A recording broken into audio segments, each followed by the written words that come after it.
kababayan, ma'am sir, this is Jom, the Filipino channel, ang inyong pong lingkod. So today is August, gusto na ako ng August, September 2025. At tayo ngayon pupunta dito yan sa may Victoria Tower, sa may Panay Avenue, Paligsahan, Quezon City po ito. At dadalhin po natin sa may Banawi Lifestyle Center, sa may Banawi Avenue, Santo Domingo, Quezon City po yan. Okay po, so magbabalik po tayo mamaya konti pag nakuha na po natin sila. Disclaimer lamang po, ang content po natin ay kalsada at hindi ang passenger. Kaya nga naman, sakali man po na may marinig kayo mga pangalan ng lugar, pangalan ng tao, pangalan ng organizations, government o private man yan, ay wala pong kinalaman ng channel na ito. At wala pong pinapatungkulan. Lahat po ng pinag-uusapan dito ay pawang dito lamang po yan sa loob. At wala pong pinapatungkulan sa labas. Okay po, so magbabalik po tayo mamaya unti pag nakuha na po natin itong ating susunod na mission po.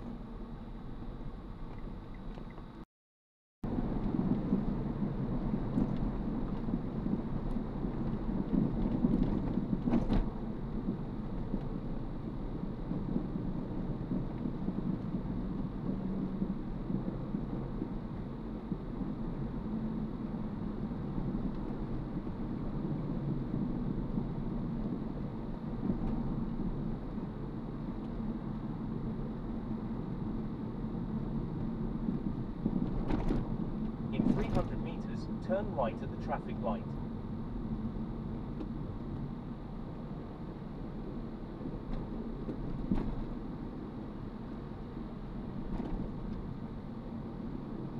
Enter rightmost lane, then in 100 meters, turn right at the traffic light.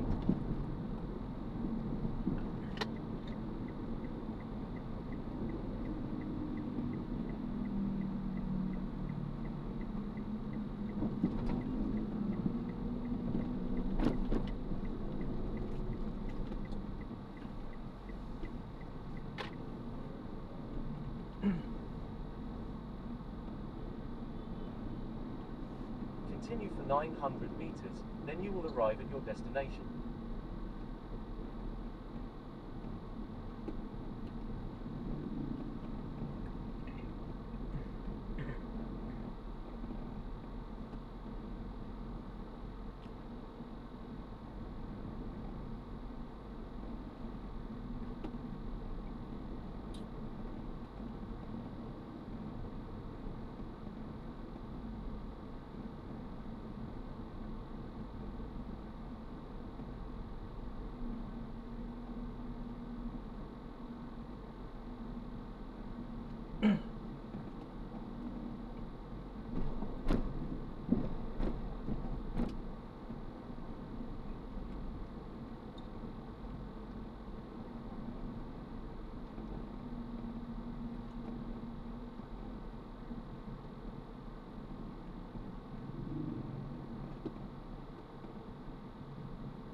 In 200 meters, you will arrive at your destination.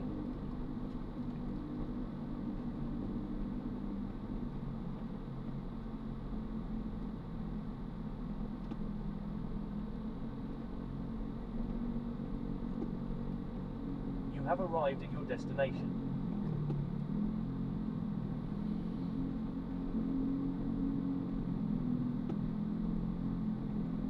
Ito na.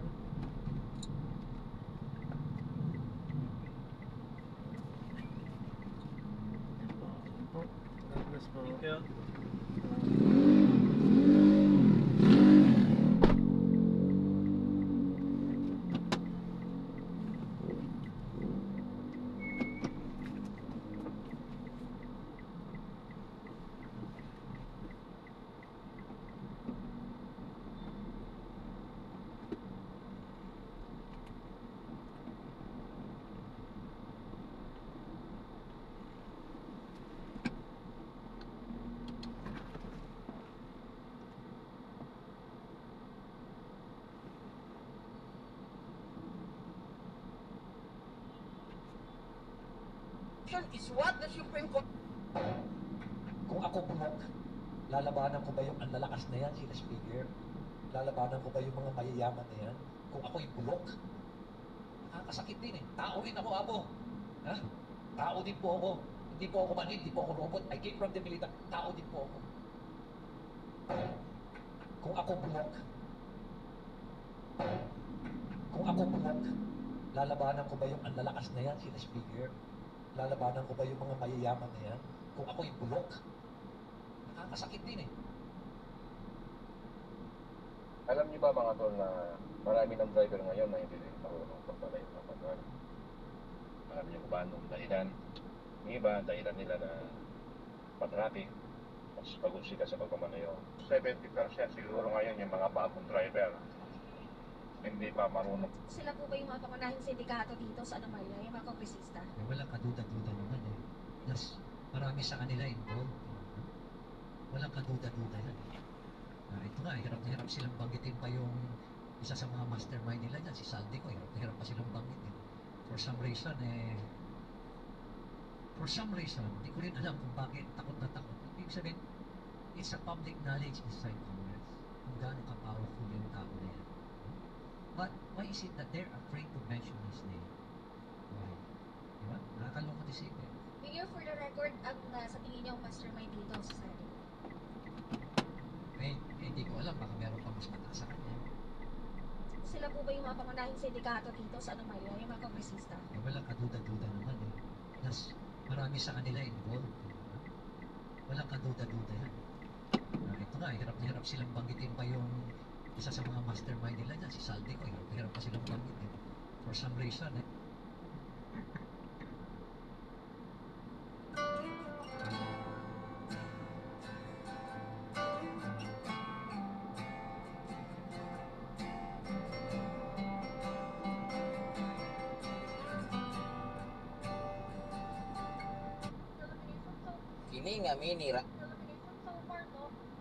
Kini nga mini rice mill machine, dako ni siya tabang sa mga farmer, ilabi na layo-layo ang ilang basakan sa galingan. Kung tanaw ninyo sa video, na siya murag vacuum ba, nga suyupon ang humay, tapos paingon na siya diha sa machine.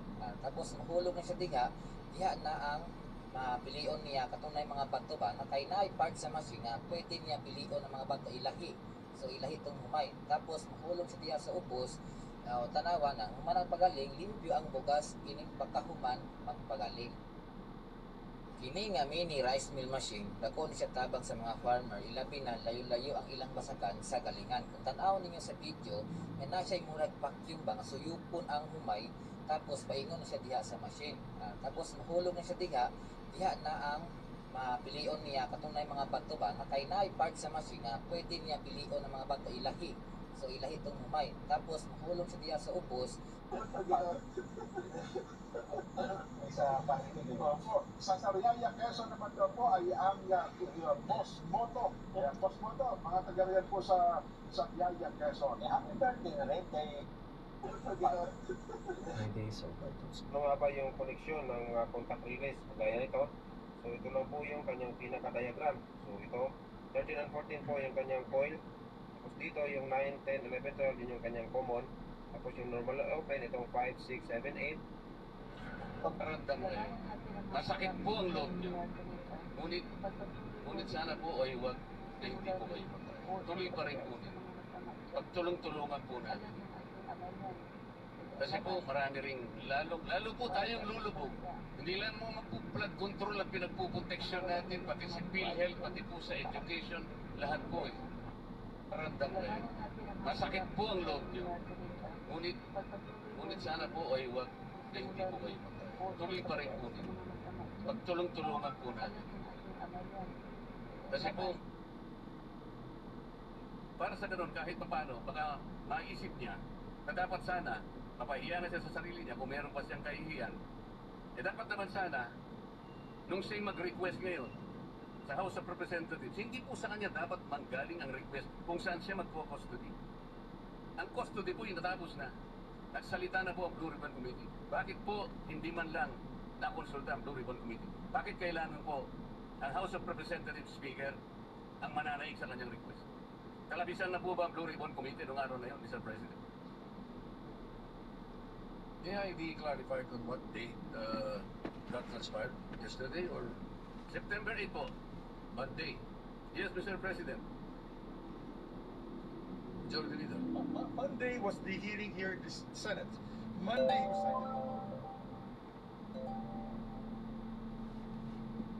Ayan, so na-drop na natin sila. So maraming salamat po sa panonood. Hanggang sa muli, ingat. God bless. Paalam po muna pa sa mga drop.